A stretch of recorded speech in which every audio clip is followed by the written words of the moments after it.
नमस्कार, good evening, वड़क्कम, सत श्री अकाल। कैसे हैं आप सब? मैंने एक हफ्ते से वीडियो नहीं डाली क्योंकि मैं बीमार थी। साइटिका पेन था, इसलिए उसके लिए सॉरी। कहानी के क्रम में आज कहानी एक पिता के साथ हुए हादसे की है। जबकि पिता हमारे लिए, मतलब स्पेशली मेरे लिए, मेरा पिता मेरा सब कुछ था, बट अब वो इस दुनिया में नहीं है। वो मेरे लिए, मेरी ज़िंदगी, मेरी खुशी, मेरे लिए सब कुछ थे। मेरे लिए बहुत पूजनीय और बहुत प्यारे थे। कहानी को शुरू करने से पहले मैंने एक कविता लिखी है पिता पे, तो वो मैं आपको सुनाना चाहूँगी। एक बेटी का पिता के लिए खत। खुद को दुनिया के निगाहों से छुपाऊं कैसे, दौड़ के पिताजी आपके पास आऊं कैसे। अपने टूटे ख्वाबों को दिखाऊं कैसे, दिल में कितना दर्द है पापा, आपके जाने से वो किसी को दिखाऊं कैसे। खुद को अकेले संभालूं कैसे, कहते थे आप मेरे से, तेरी फिक्र नहीं मुझे, तू मेरा शेर बच्चा है। पर अपनी तन्हाई के दर्द की कहानी सुनाऊं किसे। खुद को इस दुनिया के निगाहों से छिपाऊं कैसे, दौड़ के पापा आपके पास आऊं कैसे। बेटों को तो बस पैसे रुपए से प्यार है, कोई ना पूछता आपकी जिम्मेदारी मेरी माँ। ये दुख किस किस को बताऊं कैसे, पापा आपके पास दौड़ के आऊं कैसे।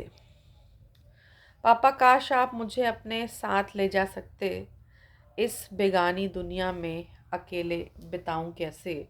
खुद को दुनिया की निगाहों से छुपाऊं कैसे, पापा दौड़ के आपके पास आऊं कैसे। कहानी एक बहुत ही खुशहाल परिवार की कहानी है। ये बच्चा मुझे जेल में मिला था। 15 अगस्त का दिन था, लोग पतंगबाजी करते हैं। ये बच्चा भी पतंगबाजी करते करते नीचे गया। इसके पिता ने कोई चीज़ मंगाई, बोला बेटा जा नीचे से ये सामान ले आ, बहुत अर्जेंट है। तो वो बच्चा सामान लेने तो गया, बट घंटों वापस नहीं आया। पिता गुस्से में आग बबूला हो रहे थे।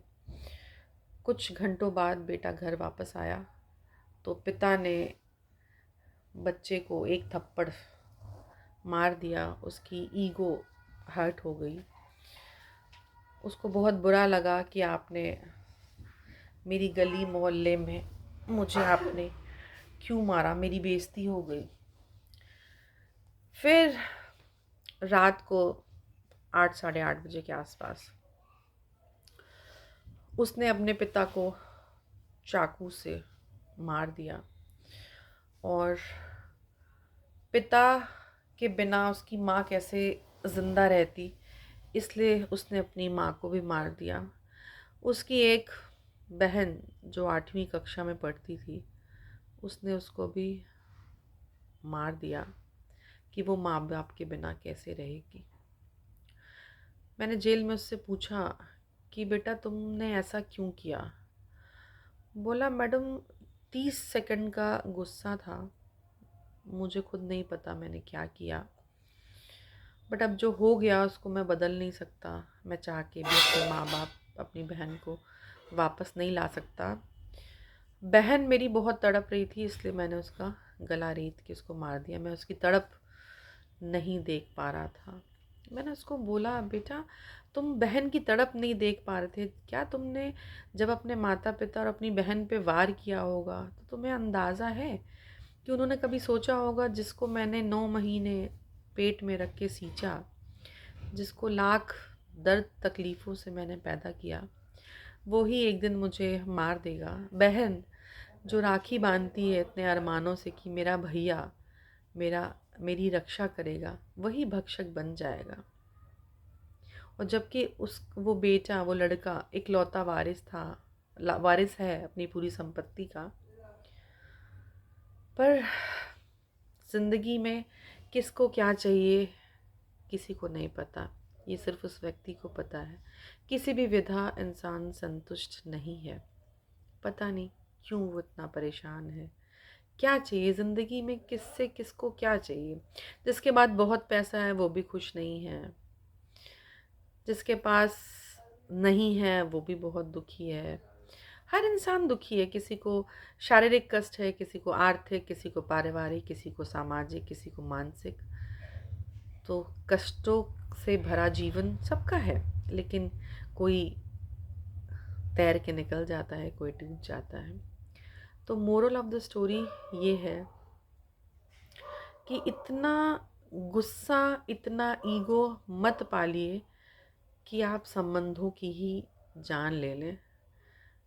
पिता अगर पालन पोषण करता है, माँ अगर पालन पोषण कर रही है, आपकी ज़रूरतें पूरी कर रही है, तो डांटने और मारने का अधिकार माता पिता को ही है। तो इतना माँ बाप के सामने इतना ईगो मत पालिए कि समाज में आपकी बेइज्जती हो गई, दुनिया ने आपको, आप बाप ने आपको एक थप्पड़ मारा, समाज ने देख लिया। ऐसा कुछ नहीं होता। ज़िंदगी में प्यार व्यवहार से बढ़ के कुछ नहीं है। सारी चीज़ें यहीं रह जानी हैं। मरने के बाद भी सिर्फ साथ जाता है तो आपका व्यवहार, कि आपने किसके साथ कैसा व्यवहार किया। तो अच्छा व्यवहार कीजिए, खुश रहिए। अगर आपको लगता है कि आप किसी के साथ खुश नहीं रह सकते या आप उसको आप अपना नहीं सकते, तो उससे दूर चले जाइए। पर किसी को मारने का अधिकार आपको नहीं है। और मेरे को बहुत तकलीफ़ है। आप लोग दुआ करिएगा कि मैं जल्दी ही अपने इस दर्द से मुक्त हो जाऊं। नमस्कार, गुड इवनिंग। जल्दी फिर मिलेंगे। Bye bye.